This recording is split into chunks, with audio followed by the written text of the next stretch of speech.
Welcome back to Civil Defiance, where we dissect the lies and expose the architects of your subjugation. Every election cycle, what's the one thing that both sides of the aisle, the entire Uni-Party machine, never fail to talk about? Education. They all promise a brighter future for your children. We hear the litany of empty saccharine slogans. No child left behind, race to the top, excellence in education. They tell you they're investing in the next generation, preparing them for the fiercely competitive global economy, readying them to be future innovators and leaders. But you have eyes, you have a brain.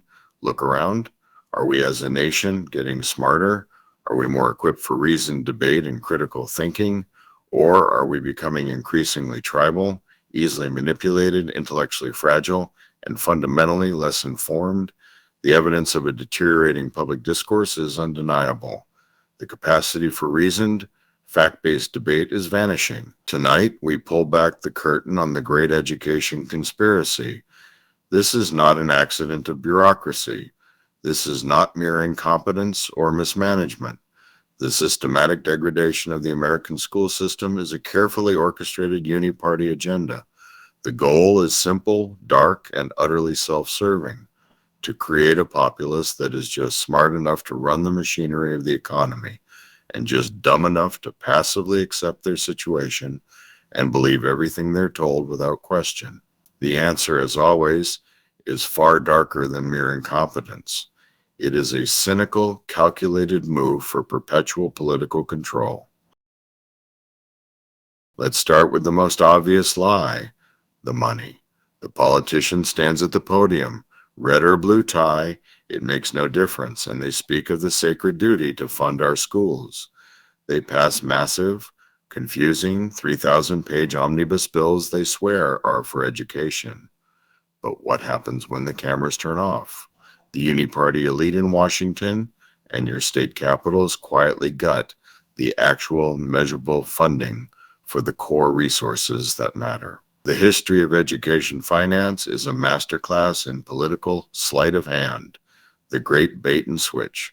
Since the Great Recession, in many states, funding has been slow to recover or hasn't recovered at all, even as state economies and tax revenues soared. They use the crisis as an excuse to cut, and then they institutionalize the savings when the crisis is over, prioritizing bloated defense budgets or corporate subsidies over textbooks and teacher salaries. This is not fiscal prudence, it's systemic resource deprivation. Look at the evidence from the federal level. While politicians trumpet a few new, glossy, targeted grants, a report from 2025 details how the administration bypassed Congress to slash hundreds of existing education grants, the very ones that provide real world support. These cuts included tens of millions for programs that prepare low income students for college and train teachers to serve students with disabilities.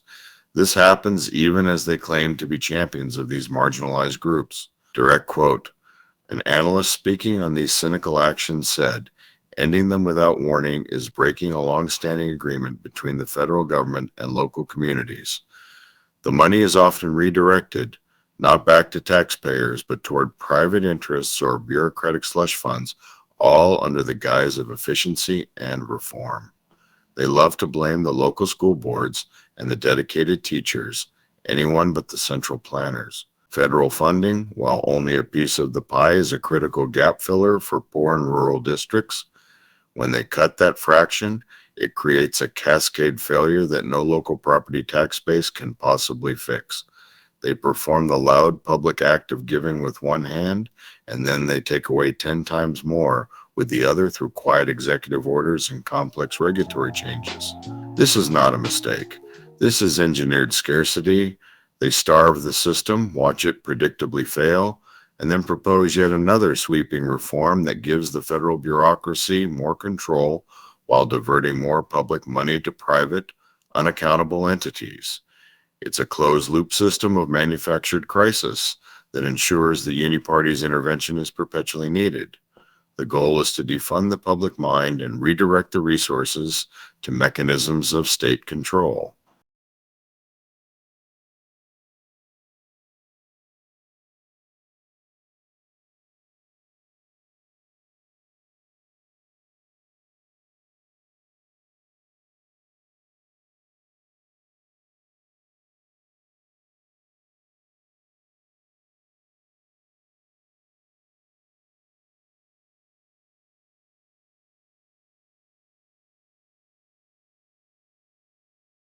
But the real poison isn't just the lack of money, it's the poison pill in the curriculum itself. It's the deliberate dumbing down of what is taught, what is allowed to be taught, and what is tested.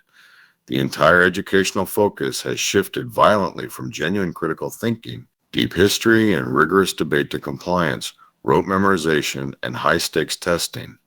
This system is not designed to produce independent, well rounded citizens.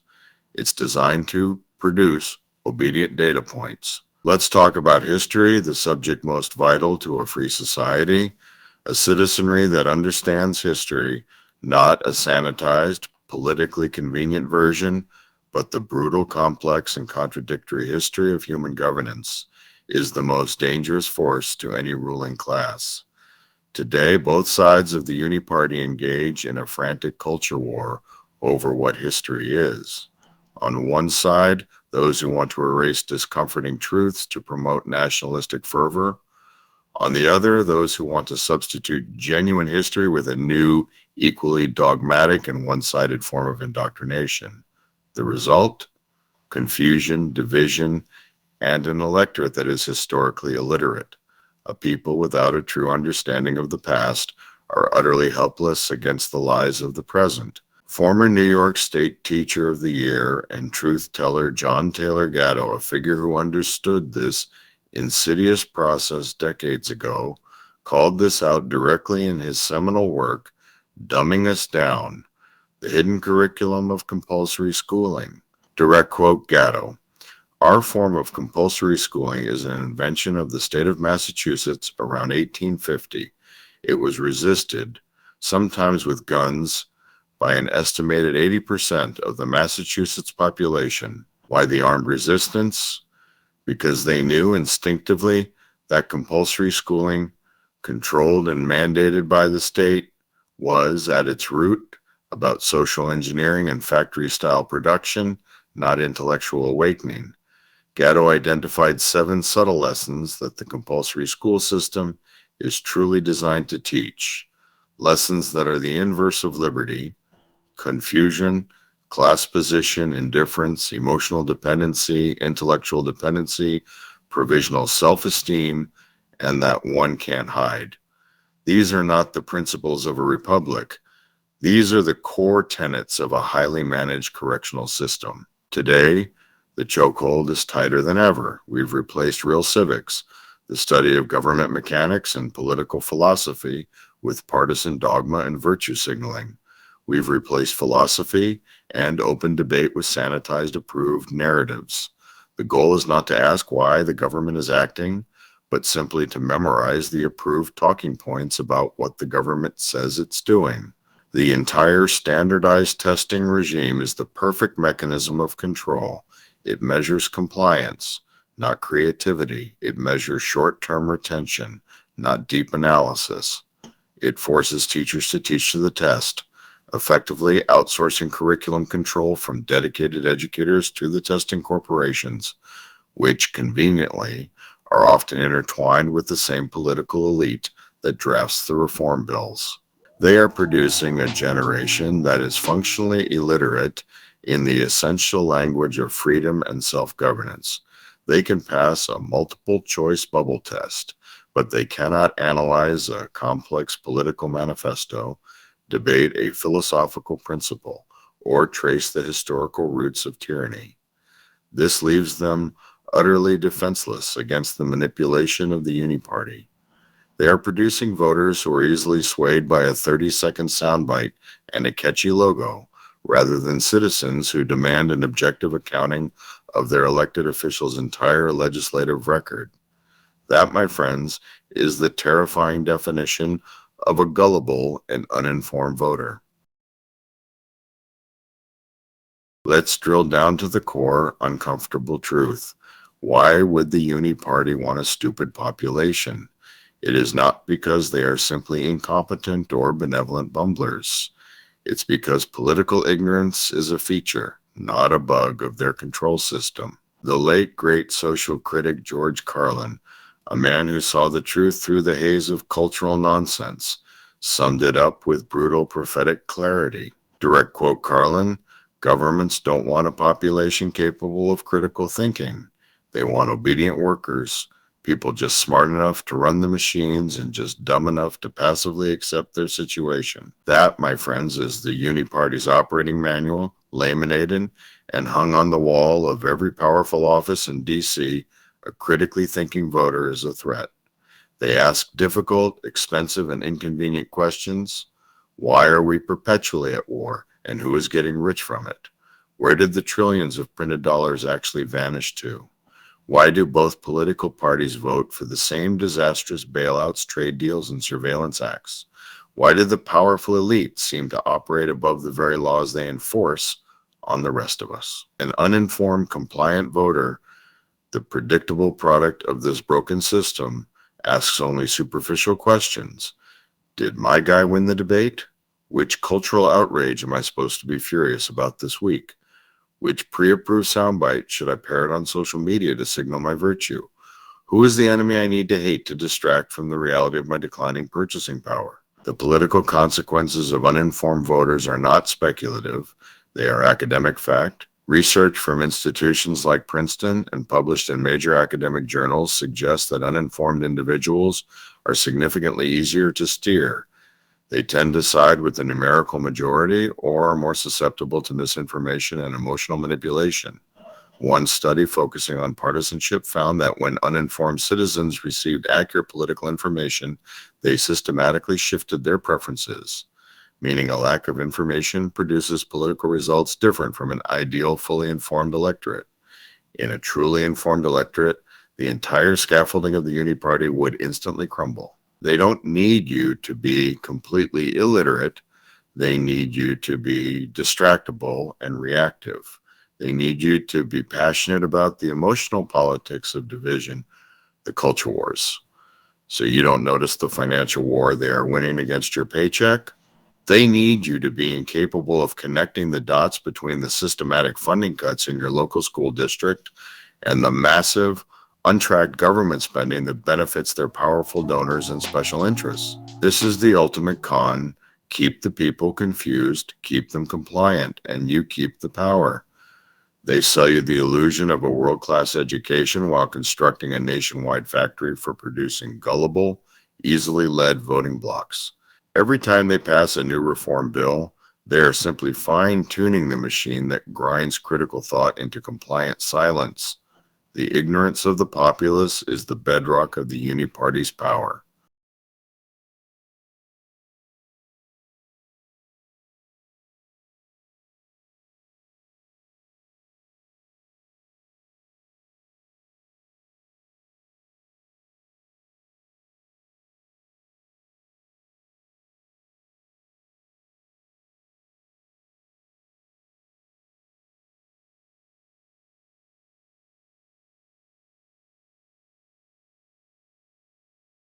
So, what is the Civil Defiance response to the Uni-Party's plan for engineered ignorance? It begins with you. You must operate under the assumption that the system is designed to fail you, because it is. You cannot rely on it to educate you or your children. First, be your own teacher. Turn off the corporate-controlled media, regardless of its flavor. Left or right, it's all the Uni-Party's noise machine. Pick up the classic texts, the works of history, philosophy, and economics that the current curriculum has deemed too dangerous to teach. Demand a rigorous, unsanitized education for your children, whether at home or by overwhelming your local school board meetings. An educated, self-directed mind is the single most dangerous weapon against tyranny. Second, follow the money. Don't listen to the rhetoric about reform. Ignore the press conferences. Look at the line item budgets. Find out precisely where the funding is being cut and where it's being diverted. When a politician says they're streamlining or modernizing, they're usually just redistributing public wealth to private cronies and institutional allies. A textbook hallmark of the Uni-Party playbook. The money trail is the most honest indicator of true policy intention. Third, and most importantly, think critically. Force yourself to argue the opposite of your most deeply held beliefs. Seek out the most articulate and intelligent opponents of your viewpoint. If you cannot honestly and fairly articulate why a smart person holds an opposing view, you do not understand your own position. This is the only defense against the constant stream of manipulative, shallow propaganda designed to keep you in a state of unmotivated, unthinking obedience. The system is not broken.